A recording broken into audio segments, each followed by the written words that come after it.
जय श्री राम। नमस्कार साथियों, आप सभी का लेवल अप स्टडी चैनल पर स्वागत है। मैं आज आपके लिए नेक्स्ट टॉपिक लेकर आया हूँ। गति पढ़ रहे थे हम, और गति के अंदर हमने गति के टाइप्स पढ़े थे कि गति कितने प्रकार की होती हैं, इसके बारे में हमने चर्चा की थी। इसके बाद में हमने पढ़ा था जैसे दूरी तथा विस्थापन में क्या डिफरेंस है, दूरी क्या होती है, विस्थापन क्या होता है। उसके बाद में देखकर उसके जो क्वेश्चन बनते हैं न्यूमेरिकल या थ्योरेटिकल, वो प्रश्न हमने किए थे। और उसके बाद में हमने देखा था चाल तथा वेग क्या सेम होते हैं या अलग अलग होते हैं, इनके मात्रक तथा विमाओं तथा कुछ परिभाषाओं के बारे में चर्चा की थी। और चाल तथा वेग इक्वल होते हैं या नहीं होते हैं, इसके बारे में भी हमने पिछले वीडियो में चर्चा की थी। अब हम आगे चल रहे हैं, हमारा त्वरण के बारे में देखते हैं। एक्सेलरेशन क्या होता है उसे समझने की कोशिश करते हैं। तो देखिए साथियों, त्वरण की परिभाषा है, वो डेफिनेशन होती है वेग में परिवर्तन की दर। वेग में परिवर्तन की दर क्या कहलाती है? त्वरण कहलाती है। ठीक है, वेग में परिवर्तन की दर क्या कहलाती है? त्वरण कहलाती है। और जो त्वरण है वो एक सदिश राशि है। त्वरण एक किस प्रकार की राशि है? त्वरण एक प्रकार की सदिश राशि है। और जैसे वेग में परिवर्तन कैसे, जैसे प्रारंभिक वेग है जैसे u, अंतिम वेग है v, ये है प्रारंभिक, ये है अंतिम वेग। जैसे कोई वस्तु प्रारंभ से चलना स्टार्ट करती है और धीरे धीरे उसका वेग परिवर्तन हो जाता है, तो उसमें जो परिवर्तन हुआ उसकी दर होती है वो क्या कहलाता है? त्वरण कहलाता है। कैसे ये परिवर्तन की दर, परिवर्तन कैसे, कितना परिवर्तन हुआ, प्रारंभ में कितना, अंतिम कितना, v minus u upon t। लिख सकता हूँ क्या? वेग में परिवर्तन की दर बटा समय। ठीक है, वेग में परिवर्तन की दर, या फिर कर दो वेग में परिवर्तन बटा समय। ठीक है, वेग में परिवर्तन बटा समय, या फिर ऐसे बोल सकते हैं वेग में परिवर्तन की दर। दोनों ही क्या है? एक ही बात होती है। और ये v minus u upon t नहीं लिखकर इसकी जगह ये भी लिख सकता है v2 minus v1 upon t। यह भी होता है त्वरण का फॉर्मूला। सेम ही है। वेग में परिवर्तन की दर को क्या कहते हैं? त्वरण कहते हैं। और त्वरण को हमने सदिश राशि के अंदर पढ़ा था कि त्वरण एक सदिश राशि है, इसके बारे में हमने चर्चा की थी। और वेग में परिवर्तन की दर जैसे प्रारंभिक वेग इनिशियल वेलोसिटी u और अंतिम एंडिंग वेलोसिटी कितनी है? v, तो v minus u upon t वेग में परिवर्तन बटे समय। और या फिर v माइनस u नहीं बोल के हमने बोल दिया प्रारंभिक वेग v1 है, अंतिम वेग v2 है, तो इसको कर दिया v2 minus v1 upon t। ठीक है, और ये ऐसे नहीं लिखकर इसको ऐसे भी लिख सकते हैं del v upon del t। त्वरण equal to acceleration equal to, यह भी ऐसे भी लिख सकते हैं, कोई दो राय नहीं है। और त्वरण होता है जो जैसे वेग में वृद्धि हो रही है, जैसे यहाँ पर हम वेग में वृद्धि ले रहे हैं, तो अगर ध्यान रखना, अगर वेग में वृद्धि हो, अगर वेग में वृद्धि हो तो वो कहलाता है त्वरण। क्या कहलाता है? त्वरण, एक्सेलरेशन, अगर वेग में वृद्धि हो तो। और अगर वेग में कमी हो तो क्या कहलाता है? मंदन। क्या कहलाता है? मंदन। ठीक है, त्वरण अगर वेग में वृद्धि हो तो क्या होता है? त्वरण। और वेग में कमी हो तो मंदन होता है। ठीक है, दोनों में फर्क नहीं है। त्वरण का अपोजिट है मंदन, तथा मंदन का अपोजिट ही क्या है? त्वरण है। अब आगे देखते हैं इसका मात्रक क्या होता है त्वरण का, वो भी देखते हैं। ये क्या होता है? वेग में परिवर्तन की दर को क्या कहते हैं?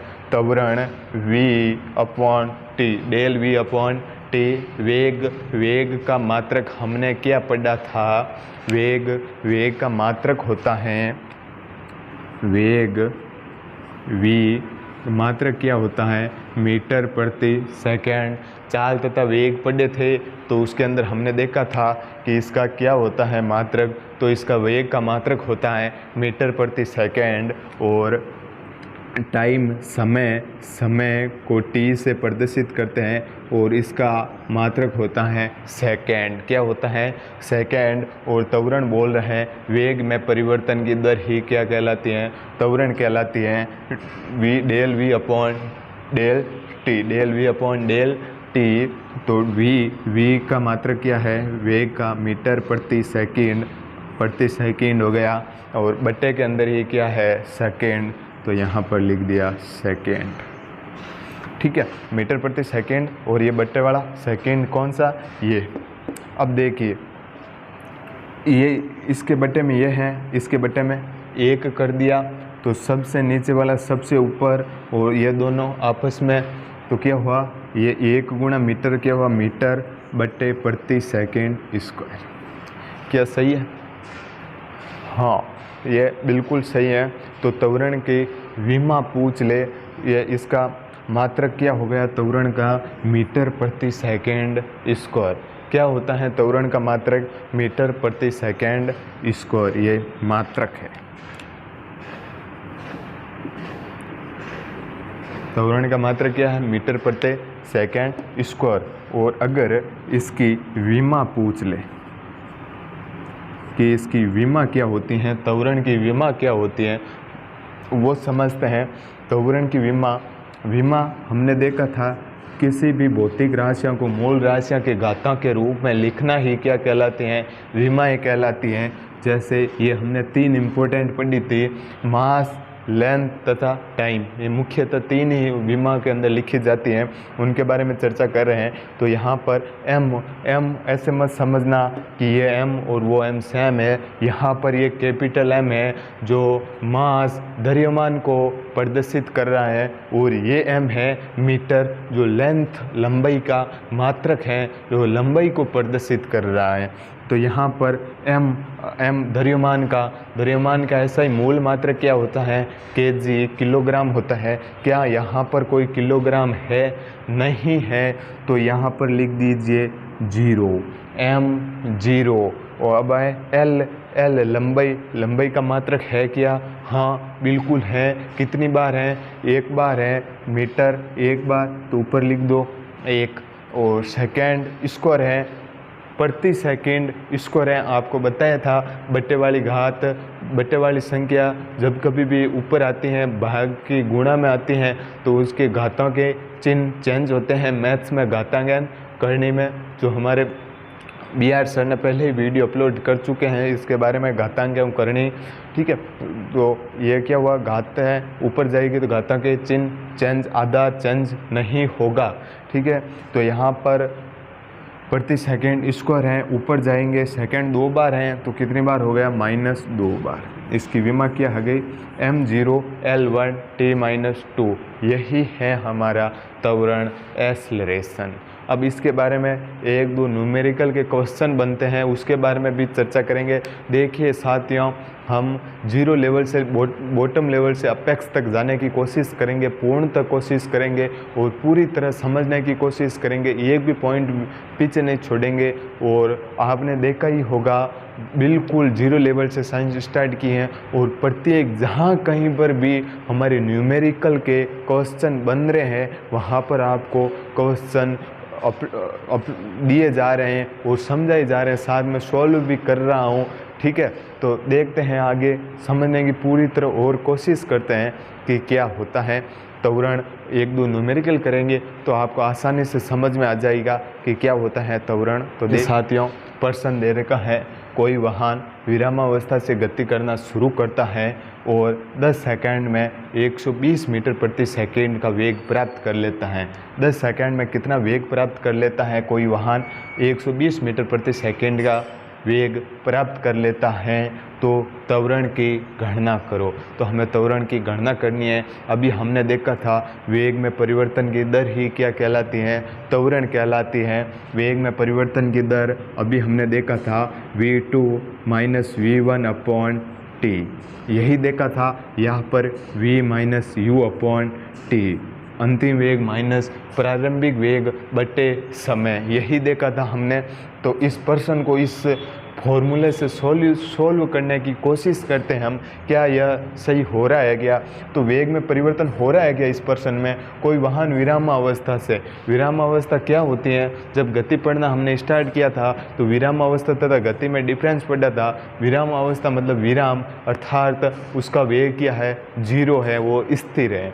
तो प्रारंभिक वेग u बराबर पर्सन के अकॉर्डिंग कितना है, 0 मीटर प्रति सेकंड, 0 है, ठीक है, 0 मीटर प्रति सेकंड हो गया प्रारंभिक वेग। और 10 सेकंड में कितने, 10 सेकंड में वो कितना वेग प्राप्त कर लेता है, 120 मीटर प्रति सेकंड का वो वेग प्राप्त कर लेता है।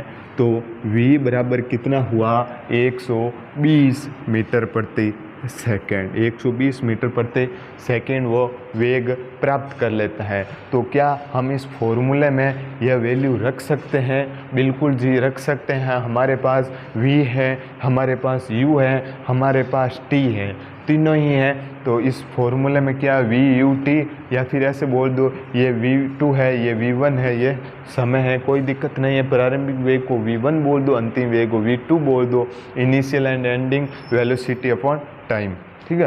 तो क्या होता है v की वैल्यू कितनी है यहाँ पर 120 माइनस u की वैल्यू कितनी है 0, ये 0, 120 माइनस 0 अपॉन t, टाइम यहाँ पर कितना है 10 सेकेंड। तो 120 माइनस 0 कितना हुआ 120 बटे टाइम, समय कितना है 10 सेकेंड। तो 0 से 0 कितना आया 12, ठीक है, क्या आया 12। इसका मात्रक क्या लिखेंगे इसके पीछे, त्वरण का मात्रक क्या होता है, तो लिखिए 12 मीटर प्रति सेकंड स्क्वायर। क्या सही है। तो एक आध और क्वेश्चन करने की कोशिश करते हैं, और इसी प्रकार कभी कभी क्वेश्चन आ ही जाता है, तो ध्यान रखिएगा, समझ लीजिए, रटने की कोई बात नहीं है, परिभाषा में क्वेश्चन का आंसर छुपा हुआ है। चलिए साथियों नेक्स्ट क्वेश्चन की ओर बढ़ते हैं, और नेक्स्ट क्वेश्चन हमें दे रखा है, यदि कोई वाहन एक समान वेग से गतिशील है तो त्वरण का मान ज्ञात करो, या फिर त्वरण की गणना करो। एक समान वेग से कोई भी वाहन गतिशील है, तो देखिए आगे, एक समान वेग से गतिशील है अर्थात क्या हुआ, वेग में परिवर्तन ही नहीं हो रहा है। वेग में परिवर्तन क्यों नहीं हो रहा है, क्योंकि ये पर्सन बोल रहा है एक समान वेग। क्या बोल रहा है, एक समान वेग, एक समान वेग है, तो क्या वेग में परिवर्तन हो रहा है, वेग में परिवर्तन नहीं हो रहा है, वेग में परिवर्तन नहीं हो रहा है।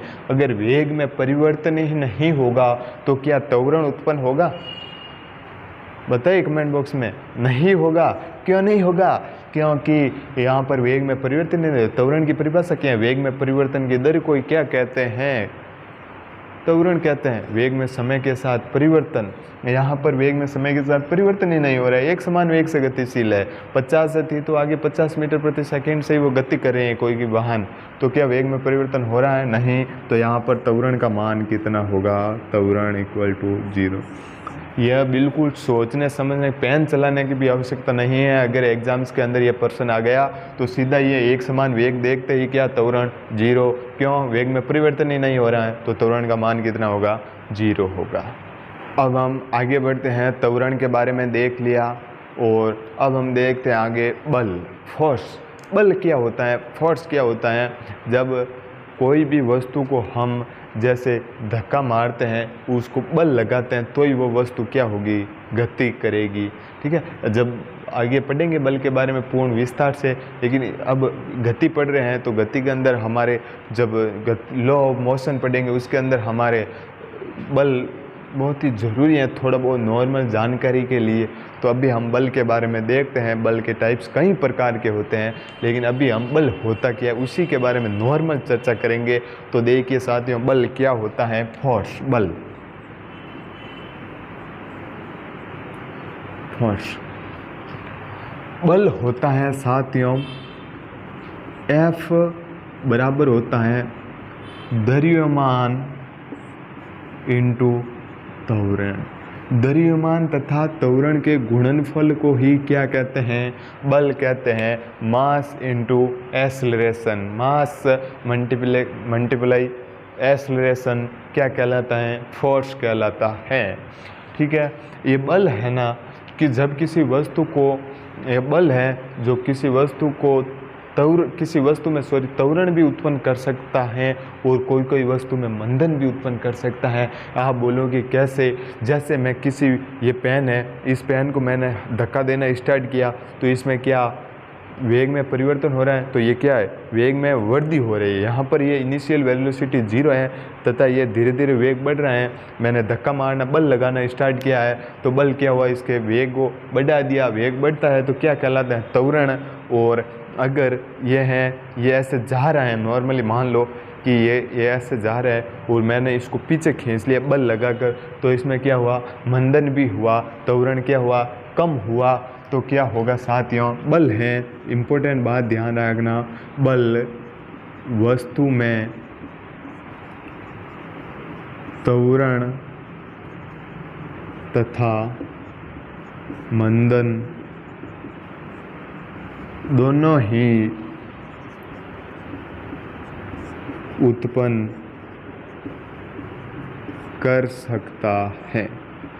बल वस्तु में त्वरण तथा मंदन दोनों ही उत्पन्न कर सकता है। यह बात इम्पोर्टेंट है, ध्यान रखिएगा। अब आगे देखिए, बल क्या होता है, द्रव्यमान इंटू त्वरण, F बराबर ma। क्या होता है, ma।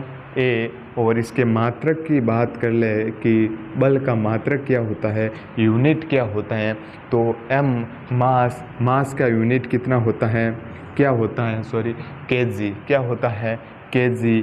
और a त्वरण, एक्सेलरेशन, एक्सेलरेशन का अभी हमने देखा था मात्रक क्या होता है एक्सेलरेशन का, एक्सेलरेशन का मात्रक होता है मीटर प्रति सेकेंड स्क्वायर। क्या सही हूँ जी, बिल्कुल, अभी हमने पीछे देखा था मीटर प्रति सेकेंड स्क्वायर होता है इसका मात्रक। तो इसका मात्रक क्या हुआ, केजी इंटू मीटर प्रति सेकेंड स्क्वायर। ठीक है, अगर इसके MKS मान बात, MKS मात्रक पूछ ले, किसका, बल का MKS मात्रक होता है न्यूटन। MKS मात्रक क्या होता है, न्यूटन। और अगर इस बल का CGS मात्रक पूछ ले, बल का CGS मात्रक पूछ ले, तो बल का CGS मात्रक होता है डाइन। क्या होता है, डाइन। ठीक है, यह बात याद रखिएगा। MKS मात्रक होता है न्यूटन और CGS मात्रक होता है डाइन। और ये बहुत ही ज़्यादा इम्पोर्टेंट बात है, वो याद रखिएगा, नोट लगा के लिख लीजिएगा। काफ़ी पिछली बार जो ALP टेक्नीशियन 2018 पेपर हुए थे उसके अंदर यह प्रश्न आया था, 1 न्यूटन इक्वल टू होते हैं, तो 1 न्यूटन इक्वल टू 10⁵ डाइन होते हैं। या फिर ऐसा न पूछ के एग्ज़ाम्स के अंदर ऐसा भी पूछ सकता है, 1 डाइन बराबर क्या होता है, तो 1 डाइन बराबर 10⁻⁵ न्यूटन। बहुत ही ज़्यादा इम्पोर्टेंट लाइन है, ये याद रखिएगा साथियों। 1 न्यूटन इक्वल टू 10⁵ डाइन होता है और 1 डाइन बराबर 10⁻⁵ न्यूटन होता है, यह ध्यान रखिएगा। देखिए साथियों, एक न्यूमेरिकल करते हैं हम, बल का न्यूमेरिकल करते हैं। बल के फोर्स के अंदर भी न्यूमेरिकल क्वेश्चन बनता है साथियों। इतना विश्वास कर लीजिएगा, जहाँ पर भी छोटा सा भी न्यूमेरिकल बनेगा वो आपको अवश्य ही करवा दिया जाएगा A to Z कॉन्सेप्ट के साथ में। ठीक है, तो यहाँ पर ये प्रश्न है, 20 kg का कोई पिंड विरामावस्था से चलना प्रारंभ करके 10 सेकंड में 60 मीटर प्रति सेकंड का वेग प्राप्त कर लेता है, तो बल की गणना करो। बल कितना है, बल की हमें गणना करनी है। तो देखिए साथियों, बल का फॉर्मूला क्या होता है, F बराबर ma। यहाँ पर हमें क्या क्या दे रखा है पर्सन के अंदर वो देखते हैं हम कि क्या क्या दे रखा है। तो देखिए देखते हैं, ये 20 kg है, इसका मतलब क्या हुआ m mass given value m कितनी है 20 kg, m की वैल्यू दे रखी है 20 kg। विरामा अवस्था से चलना प्रारंभ करके 10 सेकंड में टाइम कितना दे रखा है 10 सेकंड में 60 मीटर प्रति सेकंड का वेग प्राप्त कर लेता है। तो प्रारंभिक वेग दे रखा है हमें, प्रारंभिक वेग कितना दे रखा है 0 मीटर प्रति सेकंड, और अंतिम वेग कितना दे रखा है 60 मीटर प्रति सेकंड। कितना दे रखा है 60 मीटर प्रति सेकंड दे रखा है। तो देखिए अब हम सोल्व करने की कोशिश करते हैं, बल की गणना करते हैं। बल का मात्रक क्या होता है F बराबर ma होता है। यहाँ पर तो हमें m की वैल्यू दे रखी है, a की वैल्यू तो कहीं पर दे भी नहीं रखी है। तो अभी हमने त्वरण की वैल्यू ज्ञात की थी पिछले जस्ट वाले पर्सन में, इसके अंदर दोनों ही वापस ज्ञात करने को बोल दिया। तो ज्ञात करने में हमें क्या जाता है रिवीजन ही होगा। तो देखिए ए की वैल्यू कैसे निकालते हैं v minus you upon T. क्या मैं सही हूँ? हाँ मैं सही हूँ साथियों। वेग में परिवर्तन की दर ही क्या कहलाती है त्वरण कहलाती है v, यानी अर्थात अंतिम वेग कितना है 60, और u कितना है 0 प्रारंभिक वेग, बटे समय कितना है 10 सेकेंड। तो क्या हुआ 10 हो गया, 60 माइनस 0 60 और 10, तो 60 बटे 10 इक्वल टू क्या हुआ 6 मीटर प्रति सेकंड स्क्वायर। देखते हैं a की वैल्यू तो हमारे पास आ गई। तो यहाँ पर f की वैल्यू कैसे निकालते हैं वो देखिए। f इक्वल टू क्या होता है द्रव्यमान इंटू त्वरण होता है। अब हमारे पास a की वैल्यू आ गई है, a कितना आया 6 आया, और m की वैल्यू हमें दे रखी है कितनी 20 kg। तो बल द्रव्यमान इंटू त्वरण, द्रव्यमान कितना दे रखा है 20 kg, तो 20 इंटू त्वरण एक्सेलरेशन कितना आया 6, कितना आया 6, तो 20 इंटू 6 कितना होता है 120 मीटर, या पर क्या होगा kg इंटू मीटर प्रति सेकंड स्क्वायर लिखे क्या? नहीं, इसको सीधा ही लिख दे न्यूटन। 120 न्यूटन, इसकी वैल्यू कितनी आई 120 न्यूटन। ठीक है साथियों, अब हमारी ये बल के बारे में भी हो गया है। अब हमारी नेक्स्ट क्लास होगी वो होगी हमारी गति के नियम, लॉ ऑफ मोशन। हमारी जो छोटी छोटी चीज़ें थी वो सारी कंप्लीट हो गई हैं, बेसिक थी वो सारे कंप्लीट हो चुकी हैं। आगे देखेंगे हम नेक्स्ट वीडियो में गति के नियम किसने दिए, कब दिए, कौन सी पुस्तक में इनका वर्णन है, इसके बारे में भी हम चर्चा करेंगे और पूर्ण विस्तार से देखेंगे। तो जुड़े रहिएगा, हमारी नेक्स्ट क्लास का वेट कीजिएगा, जल्दी हाजिर होंगे हम कल ही। ठीक है, जय हिंद साथियों।